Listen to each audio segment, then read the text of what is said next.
Joint channel here over at SubScribe. So here's the thing with Hollywood is I don't see a whole lot of change organically happening. These people would take it would take a gun to their heads for them to turn this around. The only thing that is kind of more possible would be if an outsider, like an Elon Musk type of character, or even an Elon Musk himself, decides to get into the movie making business. And actually, he's a good example because he already has a platform, and I'm sure there's a way to make like a subscription movie model using Twitter because he already has a lot of the infrastructure in place. But the Disney and Warner Brothers, Amazon and Netflix and whatever, all those other networks, they're not the ones who are on their own going to turn anything around. It would take some kind of rogue outsider.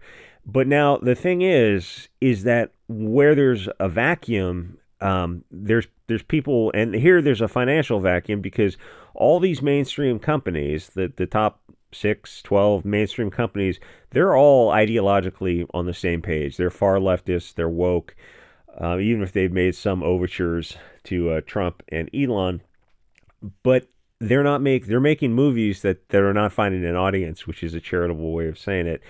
So if you had somebody on the outside who looks at this and goes, "This is crazy. All we have to do is come in there and start making movies, action adventure comedies from like the 80s, 90s, and even 2000, back before things just became so heavy-handed with the message. Did you guys get the message? Look, there's a black over here and there's a white over here, and the message is like, yeah, we just don't care anymore. We don't want to hear that every time." Someone could swoop in there and suddenly they'd be the one profitable movie company because they're giving the audience something that the mainstream is not giving them. So, who knows? Elon Musk is kind of in that position because he could probably do it just on Twitter. Like, there's a lot Twitter could do if he wanted to. I mean, the guy, it seems like he's spinning a lot of plates, but to turn Twitter into the next YouTube, he could do that as well. It's not quite there yet, but it seems like it's on the way. So how can I predict that Captain Diversity Hire is going to bomb when it had such a strong opening and it's not even the second weekend? Well, it's not that hard because you can take a look at the charts and you can go to By the Numbers Movie, and that'll take you to the website and you can start comparing it to other similar movies. But keep in mind one critical thing: inflation. So this version of Captain, and which you can go to a website and you can dial in inflation if you want to do it. It's kind of interesting to see how the movie is not doing as well as people think it is. So this version of Captain Affirmative Action swapped out Chris Evans for Anthony Mackie, the guy playing Captain America, who doesn't want Captain America to represent America.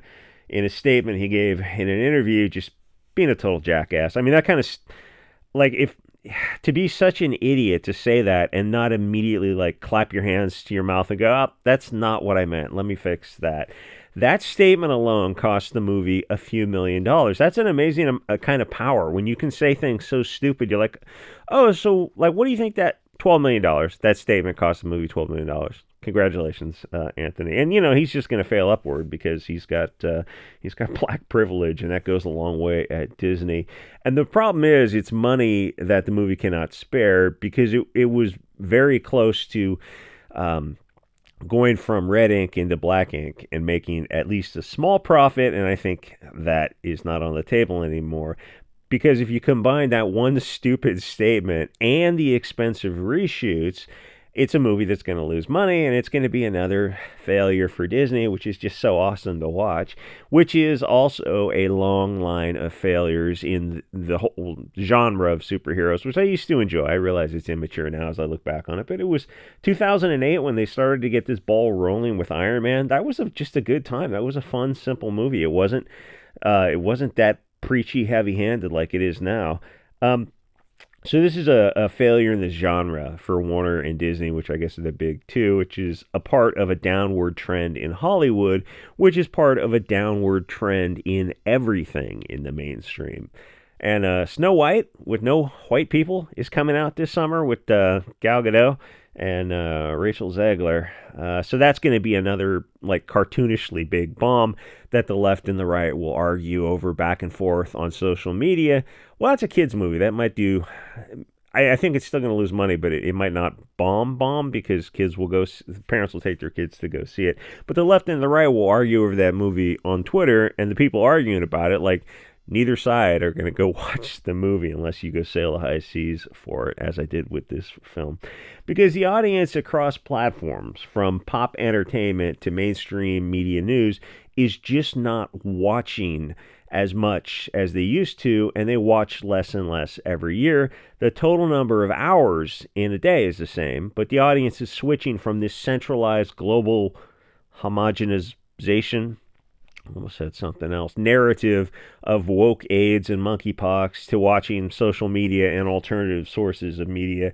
And Trump and the Trump derangement syndrome had a lot to do with, and the thing is, like, you'd think the left would learn a lesson from TDS and deplatforming. And you look at them, like, you realize that just got him elected in the second term, right? All that, the stupid calling him a Hugo Boss from World War II, kind of marching around, like, that nonsense is what helped put him in office. You get this, right? Thing is, they're just so angry they can't go, okay, we need to put this on pause and figure out another messaging. So they go something like, the left wing needs interesting social media personalities. So they come up with somebody like Destiny, who seems like he's got his nose just buried in a mountain of pharmaceuticals. So somebody like Hard Bastard, for example, streams for a few hours almost every night. He gets an audience on YouTube and Rumble of, say, 1,000 people. The quartering might get 10,000. Dan Bongino is one of the bigger ones on there, but there's a lot on there that are up there, and they get even more. And sometimes, if there's something special going on, it'll get into the six figures.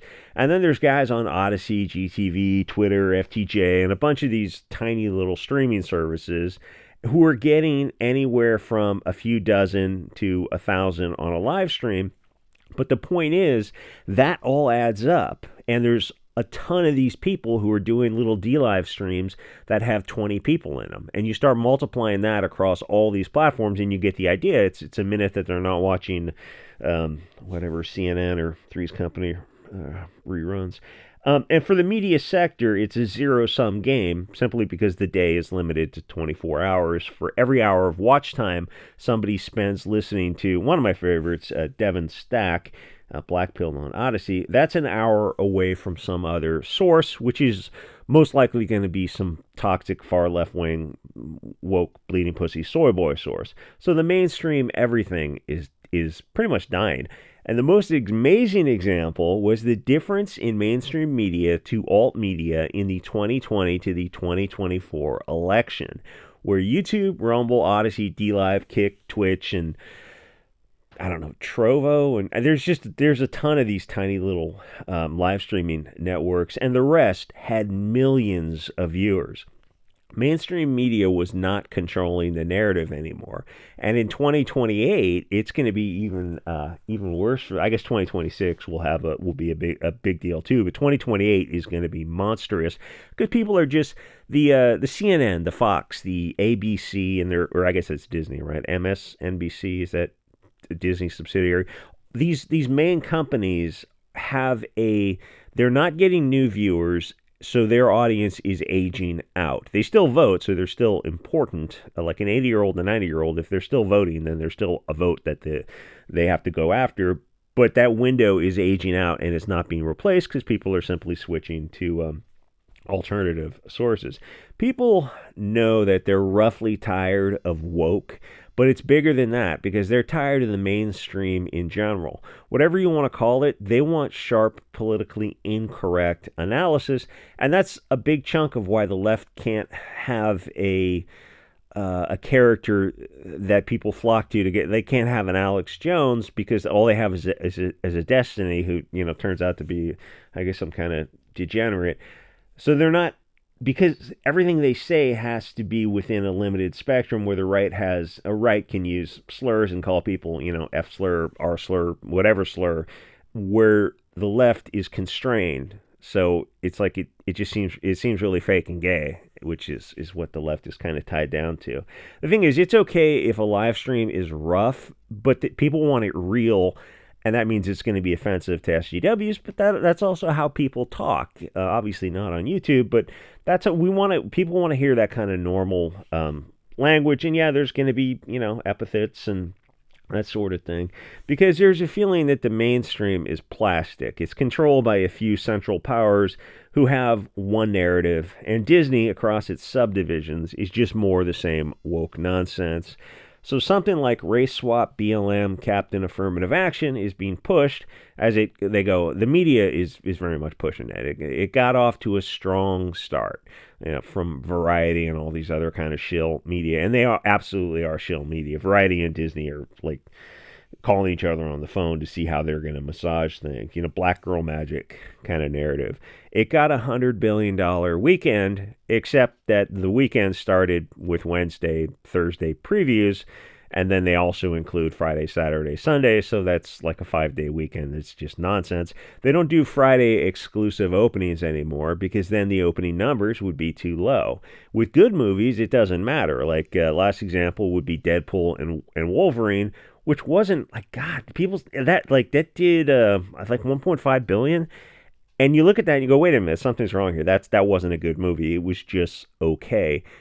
Yeah, because everything else was such garbage. And Barbie did similarly very well as well. That wasn't a good movie, but it wasn't made for me. So the factors in this movie are it's all POCs. And that means it's not going to do well in China, which is a huge market.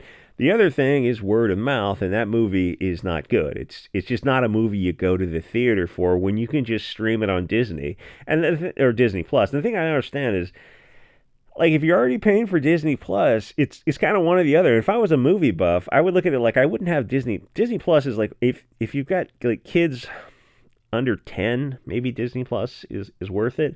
But even then, I would just get a couple of external hard drives, a VPN.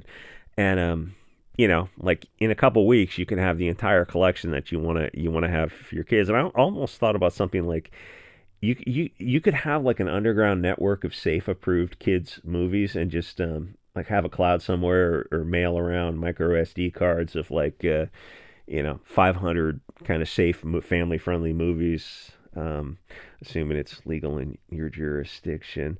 The thing is, like, there's so few movies to watch in the big screen that it's worth paying, 15, 20, whatever, however much it costs to see a movie, because it's more like one movie every 6 months, maybe not even that.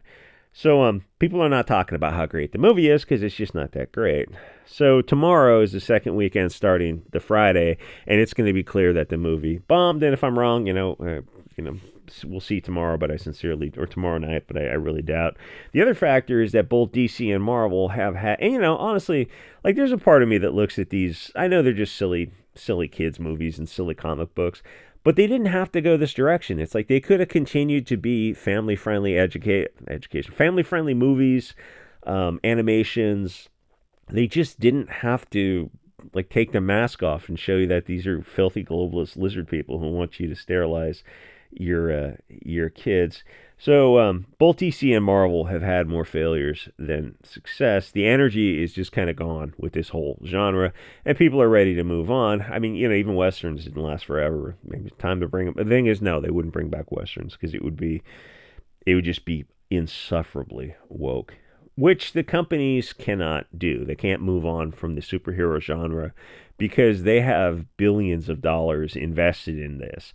So they have to try to revitalize the genre, which, hey, put me in charge, Disney. If you're a $150 billion company, I could easily do it. But they decided to do the worst. they would have a firing squad if I was at Disney. They decided to do the worst thing possible, which was race swap high demand characters for low demand black ones, which destroys the overseas market and to some extent the domestic one because people are just kind of tired. To turn both DC and Marvel around, you'd have to kill off all that diversity, and you'd actually have to start whitewashing the characters to bring the audience back. You want the younger versions of Chris Evans and get like a 22-year-old Scarlett Johansson type of actor, skinny waist, big milker. She was, for the time, was she in the 2008? So it was a lot younger back then. That was a really solid character to have a background character where somebody was just had these huge cans, just a classic hourglass figure. Where what did the guy say? The Iron Man character goes, "Get me one of those," and that was acceptable in 2008, I guess. And then after 2016 Trump derangement syndrome, they suddenly got politically correct, and she's doing interviews about like trying to be traumatized by being an actor, being paid millions of dollars, living in a mansion in a gated community. I was like, just shut the fuck up, these people.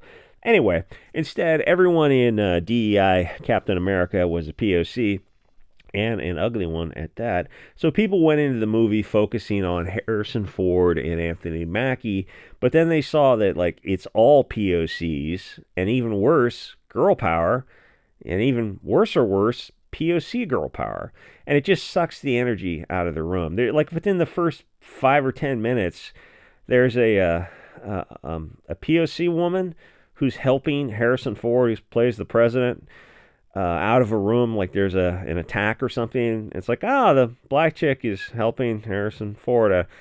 Yeah, because she's the best person to be a Secret Service agent instead of like a 6'2" man. Like, and even it doesn't even have to be a white, but like a female who's the Secret Service agent. I mean, we literally just saw how well that worked out. It was like, what's that, Enter the Clown music, to see the girl trying to put away her Smith and Wesson, and she was too fat to get it in the holster because she was just looked like a Russian mother circa 1950. The thing is, all this is not happening in a vacuum. And the left-wing Antifa Disney defenders on Twitter, they actually end up costing Disney money, because when people talk about not watching woke movies, these kids will just call you Hugo Boss and threaten to delete you for having the wrong state of mind. And that just pushes people farther away from Disney and Hollywood, because they start to associate these two things together. That the brainwashed communist kids are the new defenders of the multi-billion-dollar globalist corporations, because they know that they're pushing this anti-white propaganda, anti-family, anti-Christian stuff at worst, and just boring films at best, which is what this movie was a combination of. And like the editing didn't do this any favors. I mean, spoiler alert, there's like a fight scene at the end, and after 2 hours, I finally started to warm up to the character, and then I look and it's like, oh, the movie's over. That's not how a movie's supposed to go. So they seem to have this argument that we don't watch POC movies, and they go, well, that's the definition of woke. It's just like, what do they call it? Sea lioning or something, where you continuously try to ask questions, but you're being passive. You're being purposely obtuse about it and passive aggressive. It's just a disingenuous argumentation. But it's a longer discussion than can fit in a 288 characters on Twitter, and half the time we're writing with our thumbs on a phone, so you got to shorten things up. So they strawman like, if POC, then woke, and yes, roughly that's correct, because Hollywood will only make Mary Sue Brown characters. How many crappy movies do you have to see before you make the connection between female or non-white and understand that it's gonna suck, because it almost always does. Or let me say, in the past 10 years, I think it's probably 100%. Anyway, the movie is going to bomb because when you factor in inflation, it's going to fall in line with the other bombing movies, of which Marvel and DC have had so many. Because inflation, thanks Federal Reserve. Wait, you mean they can print money out of thin air? Doesn't that devalue the currency? Shouldn't it be backed by something, like tied to a 1-to-1 representation? Well, thank God they're going to get Geraldo Rivera and audit Fort Knox and find a bunch of gold painted pieces of lead or something, because inflation is so bad that a $200 million movie before the reshoots needs a bigger opening than Wednesday to Sunday meeting $100 million, or it needs legs, and feminism and diversity do not give a movie legs, because they just don't appeal to anyone. Not anymore. Maybe in 2015, when the feminism, the Anita Sarkeesian, Zoe Quinn kind of stuff was absolute peaking in 2015. It's like, that was 10 years ago, And God, Gamergate was a couple of years before that as well. So I myself assumed the movie was going to do better, but it wasn't just that the lead was race swapped, which is an incredibly stupid idea. It's that the everyone else was non-white as well. It was a very I don't know. I mean, they call it diverse. That just means non-white. It's like it's not diverse if it's all black. They look at the Wakanda movie, and it's all black, and they go, "Look at the diversity." Like that's not what the word means. You people just say things, and like it doesn't have to map to a definition. So the movie is kind of marketed for black and Latin, and they were overrepresented in the ticket buyers, and white was underrepresented. And it was obviously a male movie, but I don't think that this is the genre for them. Or maybe the feminist part of that might have scared off the black and Latin male audience. I don't. I think they're probably into feminism even less than the white audience or the white male audience. And as it should scare people off because it's cancer, and it's just like, okay, it's 10 years past the peak of feminism. It's time to put a nail in this coffin and move on. But they're not eager to do that. And this is the Jim Jones aspect of it. Is there's billions of dollars to be made if a company dials woke back, and they're not doing it. That's a bigger deal. Maybe I'm not articulating it.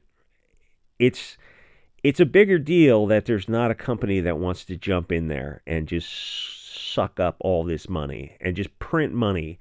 If you were making movies like I don't know, like a 2000 Lord of the Ring, not even that bad, but like just there was a peak of in the 90s when movies were just, or in the 80s as well, when movies were just coming out several times a year. And they were massive hit movies. And you don't see that anymore because Hollywood is drinking the Kool-Aid. Like they really are a cult. And saying that and trying to get that in people's head, I just sound crazy when I say that. It's a tinfoil hat, and you look at them like, they've made like Marvel and DC each have made the past 6 movies that have lost money because of far left wing themes and tropes. Like all they have to do is not do that, and they'd make money. They go, no, that's crazy. They're just publicly traded corporations. They're just chasing the dollar. It's like, well, then you're saying that they're stupid and they're in charge of billion-dollar companies, but they're stupid. This has to be intentional. Anyway, like, comment, and when this Thunderbolts comes out, yeah, that's going to bomb as well as pretty much anything Disney comes out with. Like, The Exception will be a movie that doesn't bomb. So, fun to watch. Like, comment, subscribe. See you guys on the next episode.